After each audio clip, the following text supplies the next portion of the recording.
अलावा बीजेपी के कई पदाधिकारी वहां पर मौजूद हैं। तो चिंतन मंथन हो रहा है कि आखिर यूपी में क्या कोई अंडरकरेंट था, कोई एंटी इनकम्बेंसी और शायद 3 डिजिट में भी हो जाए, या फिर मलाल होगा कि भाई कुछ कमी रह गई, थोड़ा और पहले स्टार्ट किया होता, प्रियंका और पहले इंट्रोड्यूस हो गई होती।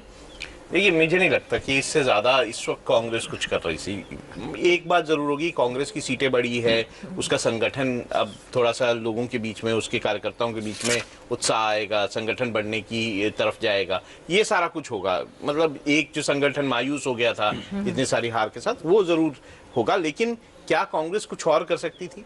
कांग्रेस ने इस समय की अपने इतिहास की सबसे कम सीटों पर चुनाव क्यों लड़ा?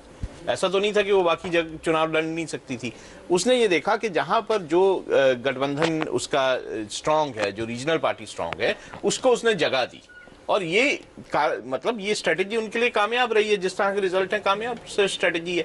और कांग्रेस, ऐसा कोई नहीं मान रहा था कि कांग्रेस जो है अपने दम पर एक चुनाव जीत सकती है। अगर वो कोशिश भी करती, जिस तरह मध्य प्रदेश में संगठन खराब है, जिस तरह बाकी जगह पे प्रॉब्लम्स हैं, छत्तीसगढ़ में जिस तरह की अभी हार हुई थी, तो ऐसा नहीं लग रहा था। लेकिन शांतनु जी, अगर इंडिया गठबंधन जो है पहले साथ आएंगे, नहीं आएंगे, विरोधाभासी बयान आएंगे, कभी पीएम कैंडिडेट, अगर वो एकजुटता और पहले से दिखाता, ग्राउंड पे वो एकजुटता रैलियों में, वोट यात्राओं में और एग्रेसिवली दिखती, तो शायद आज ये जो 227 उस बहुमत के आंकड़े से दूर जो नजर रह रही है 40 सीट, वो शायद चीजें 40-50 सीटें और बढ़ सकती थी, या नहीं? सीधे सीधे अगर आपने जेडीयू को भी जाने दिया, सीधे सीधे अगर नीतीश कुमार और जेडीयू और टीडीपी साथ में होते तो तस्वीर, और ये इनके साथ भी थे एक तरह से। टीडीपी तो भाजपा से छटक चुका था और जेडीयू तो इस पाले में था ही। जेडीयू तो सारी मीटिंग अटेंड करते थे। नीतीश कुमार तो अपने आप को चाह रहे थे कि मुझे कन्वीनर बना जाए या मुझे नाम प्रोजेक्ट किया जाए, जो हो सकता था तो ये होता। लेकिन कांग्रेस का वोट शेयर देखिए 19% था 2019 में, अभी वो 23% हो चुका है, तो उन्होंने 3-4% का गेन किया। भाजपा 37%, 37% पे थी, वो 38.5, मतलब 1.5% वोट भाजपा ने भी गेन किया ओवरऑल। लेकिन उनका गेन बड़ा है कांग्रेस का। मैं केवल अगर इंडिविजुअल पार्टी की बात करूँ। हुसैन, आप तो यूपी में भी घूमे, सब जगह देखा आपने, क्या सिर्फ और सिर्फ ये कंसोलिडेट हो गया वोट, सारा का सारा एक साथ आ गया, एकजुट हो गया, या फिर कुछ और फैक्टर भी आपको अंदर वहां पे महसूस हो रहा था? चाहे 400 पार के नारे के पीछे कितना भी आप दबाएं, लेकिन कुछ तो था वहां पे ग्राउंड पे। देखिए, बहुत सारे फैक्टर हैं, लेकिन जो ये बात है कि और पहले शुरू करते तो और बेहतर, ज्यादा मेहनत करते ज्यादा बेहतर नतीजे आते, ये भी ठीक है। लेकिन कांग्रेस इस वक्त बहुत मुश्किल दौर से गुजर रही थी, इससे कोई इनकार नहीं कर सकता। और ऐसे वक्त में जब बीजेपी जिस ग्राउंड पर खेलती है, उस ग्राउंड पर बीजेपी का मुकाबला कांग्रेस के लिए करना आसान नहीं था। और कांग्रेस को मुसलमानों की पार्टी, उस पर एक लेवल चस्पा कर दिया जाना, उस पर एक मोहर लगा दी जानी, ये भी हमने इस चुनाव में देखा, ये भी हुआ है। इसके बावजूद जो परफॉर्मेंस है वो बहुत बेहतरीन परफॉर्मेंस है। जिस तरह के हालात थे, जिस तरह के सर्कमस्टेंसेस थे, मुझे लगता है कि हमारे सारे पैनलिस्ट इससे एग्री करेंगे। और दो चीजें थी, एक तो देखिए कांग्रेस के पास ना तो उतना पैसा था, ना ही वैसा संगठन, 10 सालों का पूरा वो है, दोनों चीजें नहीं थी। दूसरा, मैं एक चीज जरूर बोलूंगा, आप अगर मतलब इसको फॉलो अगर अच्छे से करें तो आपको दिखाई देगा कि कांग्रेस ने डिजिटल कैंपेन जो अपना किया, जो सोशल मीडिया के जरिए कैंपेन किया, वो बड़ा अच्छा कैंपेन किया और बहुत इंप्रेशन बढ़ा है उसका इंप्रेशन। उन्होंने बहुत अच्छा, मतलब डेटा भी है, वो एक अच्छा डेटा निकल कर आया है।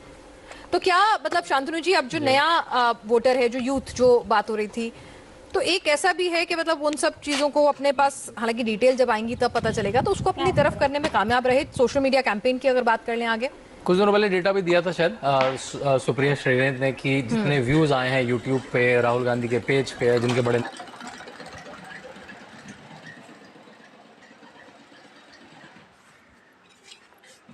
जाता है, जो अर्ली डॉक्टर, उससे देर आए दुरुस्त आए, या फिर मैदान तैयार था, थोड़ा और जल्दी आते, थोड़ा और मेहनत से आते तो शायद चीजें और बेहतर हो सकती थी, सरकार भी बन सकती थी। बहरहाल चिराग पासवान की पार्टी ने बड़ी जीत दर्ज की। 5 सीटों पर एलजेपी ने चुनाव लड़ा था और सभी सीटों पर जीत मिली है। चिराग पासवान ने नतीजों पर खुशी जताई और बिहार की जनता का आभार जताया।